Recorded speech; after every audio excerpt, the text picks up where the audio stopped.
I'm going to read you this passage my friend wrote on the group page. Bob told me this morning that on the Republican national debate last night, a question was posted to the candidates in regard to the diplomatic relations between the U.S. and Cuba. All candidates, except for Ron Paul, watch his answer on YouTube, Useful Thinking, retorted with the plans to invade and take down Castro, rule, or declare war. This is exactly what I know we all don't want to happen. So I think the idea of Cuba Forum at Augsburg should be a huge priority. If we cannot show the world what we've come to know and love, at least we can show our peers. And then another person who experienced Cuba with us from a different group, actually went to Drake, wrote, the Republicans in the House, sorry, my phone. The Republicans in the House have repeatedly attempted to repeal the advances that the Obama administration has made with Cuba, including but not limited to allowing students to travel. Pretty ridiculous. It is obvious that Cuba does not threaten the U.S. in any way, shape, or form. It is just a symbolic opposition to communism, and that is outdated logic that is no longer sound. So, I agree with both of them. This situation is just like the first person, I'm not going to say names, of course, just in case they don't, want their names online. I haven't, talked to them about it, whatever. But anyway, just the whole idea of really declaring war and, just taking it to levels that are unnecessary is just pointless to me. I mean, experiencing this, going to this country and just experiencing the people, the citizens who live there, like, they don't want any, they don't have any negative energy like that. These people were welcoming to us, welcomed us with open arms. They're all about really just enjoying life, and they appreciate the little things in life, unlike a lot of us, who take the little things for granted.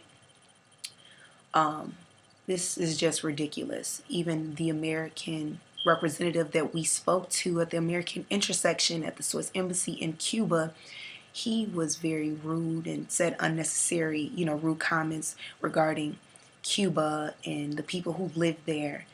And even when asked about how we do business with China still, even though they're a communist country, he responded saying, oh, you think you want to not do business with China, but you want to do business with them. I mean, of course you want to do business with them. Number one, they have technology, they have the funds.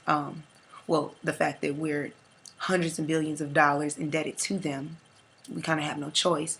But it's just sad. Like the second person said, let me go to a second quote.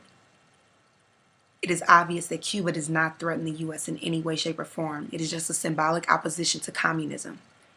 So I think it's the fact that, that they are communist and the U.S. doesn't like that, and they don't like that they, don't really have any kind of control, as far as what the Cuba Parliament does, that they're taking it out on the people and the country as a whole, where they're not doing that to China, obviously, because they have more resources and they have, they're very beneficial to us.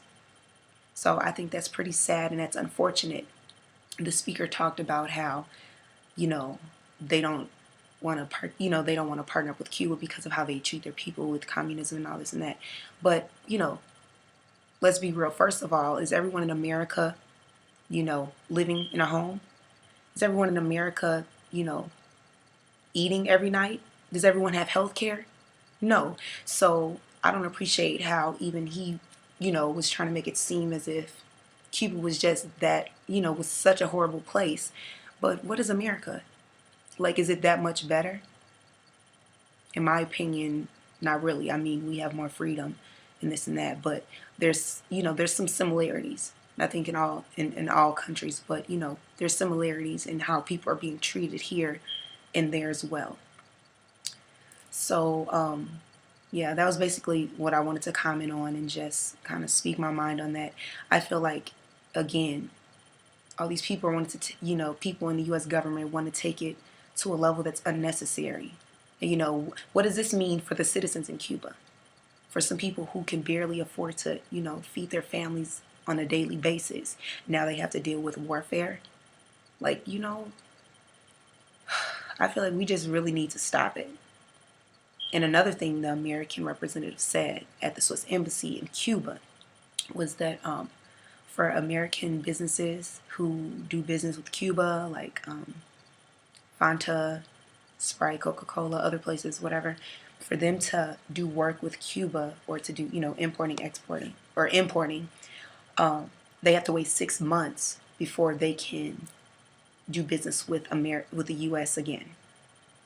So even that idea alone, again, saying how you don't like how, the Cuba parliament or how Castro, is treating the people in Cuba, yet you put this limit or you put this this additional obstacle, on trading or importing for them to get what they need or what they want.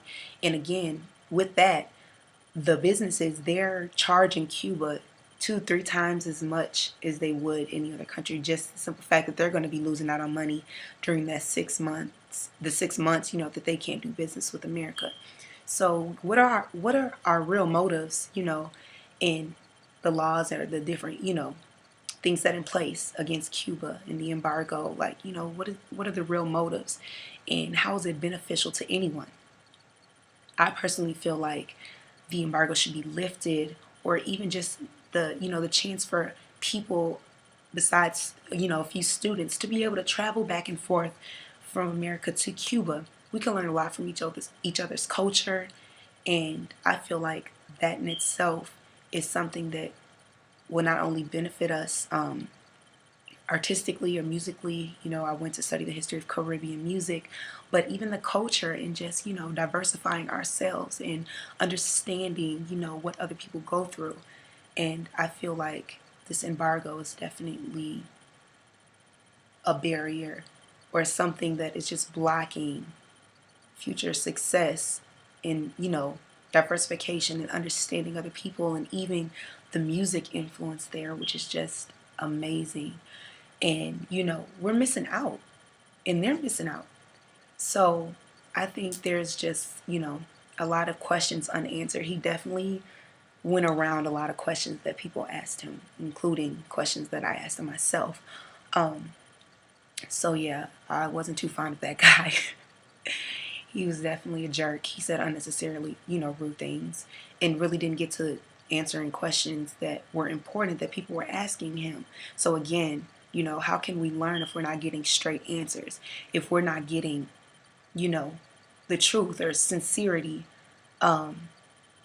in what people believe in, or, even their sides. So if Cuba's supposed to be so bad, then, you can't really tell us why or give us valid reasons.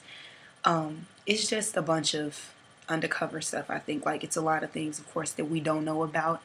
And that's one of the main reasons, again, why I even want to do this video blog thing. Just even the little things that I've learned and picked up from Cuba, or even, things that have been shared with me, even things that I've learned from the gentleman who spoke with us from the Swiss embassy, who represented America, and even the other gentleman, I can't think of his name right now, but he was a representative for the Martin Luther King Center that's in Cuba, and they do a great job of, organizing groups from America to be able to come, and learn and, get more insight on what goes on in Cuba. So, yeah, that's basically all I'm really going to say on that. I'm going to wrap it up because it's like 10 minutes on here. So, again, send me questions. I'm getting a lot of questions. I'm really excited, and, I got some topics lined up. So, I'll definitely be bringing those, in the near future. But I definitely had to speak my mind on this. So,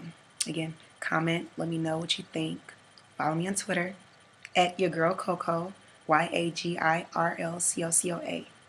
And again, I'll see you in the next video.